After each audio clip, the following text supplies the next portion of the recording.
ఇప్పుడు police security నేను అడిగిండేది కాదు. కోర్టు పోతే కోర్టు ఆర్డర్ ఇచ్చింది. కోర్టు ఆర్డర్ ఇచ్చిన దానివల్ల వాళ్ళు వచ్చి పోతారు. నేను గత 14 నెలల నుండి 2-3 సార్లు పోతే అదే పోలీసులను పావుగా వాడుకొని జేసీ ప్రభాకర్ నన్ను ఇంటి నుండి బయటకు పంపిస్తా వచ్చినాడు.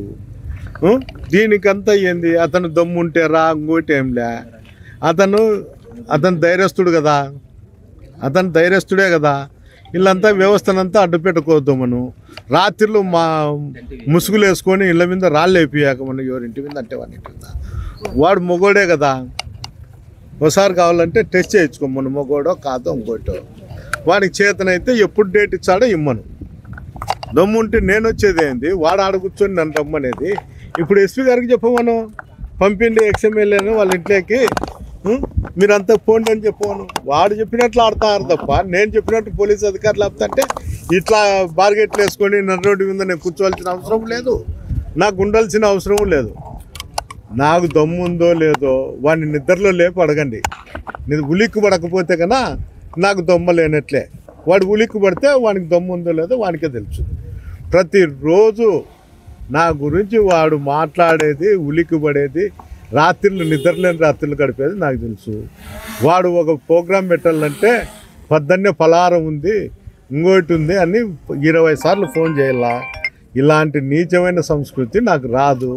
చేతనైతే నాకు దొంగతీరుడు మాట్లాడేది రాదు. చేతనైతే వాడు కొట్లాడకొచ్చే నేను కొట్లాడతా, రాకపోతే వాని పని వాడు చేసుకుంటాడు, నా పని నేను చేసుకుంటా. ఇప్పుడు చెప్పవను, పోలీసులు అంతమంది వచ్చినారు కదా, పిలుచుకురాండి, ఏంటి కాడ మడ్డిపల్ల రోడ్లో కూర్చోపెడతారు, ఇంట్లో కూర్చోపెట్టండి, నేనే ఎప్పుడోసారి చూసుకుంటాను. వానికి ఆ ధైర్యము లేదు, ఇంకోటి లేదు. నాకైతే అలాంటి పరిస్థితి ఏమీ లేదు. వానికి 74 ఏళ్ళు ఉంది. నేను ఓరుకుంటే 3 ఏళ్ళకి చచ్చిపోతాడు. చచ్చిపోయే వాంతో నేను యుద్ధం చేసి అనవసరంగా వాడు చచ్చే నేను కేసులు పెట్టించుకొని నేను 3 నెలలు 4 నెలల లోపల వండుకునే దానికన్నా జరిగే పరిణామాలు వాడు చచ్చినాక ఒకసారి ఊహించుకోమను. మా వంశం ఈడ ఎట్లుంటుంది ఏం కథ అని వాడు ఊహించుకుంటే వానికే తెలుస్తుంది. నేను చెప్పాల్సిన అవసరం, నా దమ్ము ధైర్యము వాడు నా గురించి మొత్తం తెలుసు. లేకపోతే వాడేంటి చెప్తాడు, పెద్దారెడ్డి కుటుంబం తప్ప ఇటు రాజకీయాలు ఎవరైనా చేయొచ్చని వాడు శాసించుతాడా మా పార్టీలో? నా కుటుంబం వచ్చే వానికి గుద్ద మీద అంటారని, ఇట్లా అతిశేష అంటే గుద్ద మీద దాన్ని పంపించారనే వానికి భయం. వానికి ధైర్యం ఉంది కదా. ఇప్పుడు చెప్పవను, బార్గెట్లు ఎత్తేసి పిలుచుకురండి, మీరు సెక్యూరిటీ అయిపోయినాక మేమే చూసుకుంటామని చెప్పవను. ఎస్పీకి ఫోన్ చేసి చెప్పవను. ఎస్పీజీకి అతను చెప్పేదేమి, రాని వద్దండి అని చెప్తాడు. ఇంట్లో ఈ బార్గెట్లు పెట్టారు. ఆఫీస్ రికార్డు మీకు ఎవరన్నా ముఖ్యమైన వాళ్ళు ఉంటారు, మీడియా వాళ్ళకి ఎవరన్నా, ఆ సిఐల్ని ఎస్ఐల్ని అడగండి, ఏమయ్యా మీ పరిస్థితి ఏమి, 14 లేచి అడ్డ పెడతారని. ప్రభాకర్ రెడ్డి చెప్పినాడంటారా, ఎస్పీ చెప్పినాడంటారా, వాళ్ళని అడగండి. నాకు దమ్ము ధైర్యం ఉండేది వానికి తెలుసు, వాళ్ళ అన్నకి తెలుసు, వాని కొడుకు తెలుసు, అందరికీ తెలుసు. వాని జీవిత కాలము మాతో వాడు ఫైట్ చేస్తానే ఉంటాడు. ఏమి కాదు, ఇంతకుముందు పల్లెలలో పెడతాండే, వాళ్ళతో ఏడన్నా ఏందన్నా జరిగితే కేసులలో పెడతాండే. ఇప్పుడు వానికి చుట్టుకుంది కాబట్టి 14 లేచినప్పటి నుండి వేరే వాళ్ళకి చుట్టుకోలే, మాకు వానికే చుట్టుకుంది కాబట్టి వానికి దిక్కు తెలిలే. ఏం మాట్లాడతాడు తెలుసు, మతిస్థిమితమే చేస్తాడు.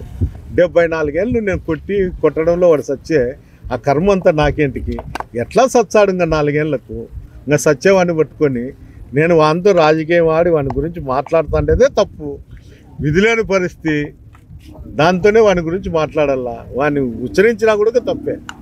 ఏంటికంటే 2-3 ఏళ్ళకి చచ్చిపోయిన ఆ కొడుకుతో నేను మాట్లాడితే అన్నీ తక్కువ వచ్చినా వానికి శ్మశానాల కింద పడినాడు కదా. వాడు మొగోడే కదా, వాని చేతిలో అధికారం ఉంది కదా. కూల్చమను ఏమి కూల్చే నేను వద్దంటానా. వాడిని ఎట్టి పరిస్థితిలో ఏది కావాలంటే అది చేయమను. ఎట్లా కూల్చాడా? వాళ్ళ ఆయన సొమ్మ, వాడికి నాకేమన్నా ఆస్తి తగరారు ఉండి వాడిని ఏమన్నా జరిగినానా, లేకపోతే వాడు నాకు లెక్కించిన ఇల్లు కట్టించినాడా? నాకు దాయాది లేడు, వానికి సంబంధము లేదు. వాడు నా ఇల్లు కూల్చాలంటే వానికి ఏం జరుగుతుందో వానికి బాగా తెలుసు. నా ఇల్లు అంత అంచు కూడా తగలేడు వాడు. హిట్ టీవీ యాప్, ఇందులో short news, live news, entertainment shows, movies, digital magazines తో పాటు మీ జిల్లా వార్తలను కూడా ఫ్రీగా చూడొచ్చు. ఇంకెందుకు ఆలస్యం, వెంటనే హిట్ టీవీ యాప్ ని డౌన్లోడ్ చేసుకుని ఫ్రీగా ఎంటర్టైన్మెంట్ పొందండి. Hit TV app. Hit TV app. Please download hit TV app. Hit TV app ని ఫ్రీగా డౌన్లోడ్ చేసుకుని ఎంజాయ్ చేయండి. మీకు నచ్చిన ఎంటర్టైన్మెంట్ కోసం హిట్ టీవీ యాప్ ని ఫ్రీగా డౌన్లోడ్ చేసుకుని ఎంజాయ్ చేయండి. హిట్ టీవీ యాప్ ని డౌన్లోడ్ చేసుకుని ఆస్వాదించండి, ఆశీర్వదించండి. ఇంతమంది సెలబ్రిటీలు హిట్ టీవీ యాప్ ని డౌన్లోడ్ చేసుకోండి అని చెప్తున్నారంటే ఎంత మంచి యాప్ ఆలోచించండి. అమెరికా అమెరికా అమెరికా అమెరికాలో చదవాలనుకునే వాళ్ళకి విశ్వసనీయమైన పేరు మన శౌర్య కన్సల్టెన్సీ. UK లో 1 year masters, UK లో 1 year masters, 2 years work permit up to 5 years visa. Contact Saurya Consultancy. Contact 89851 89851.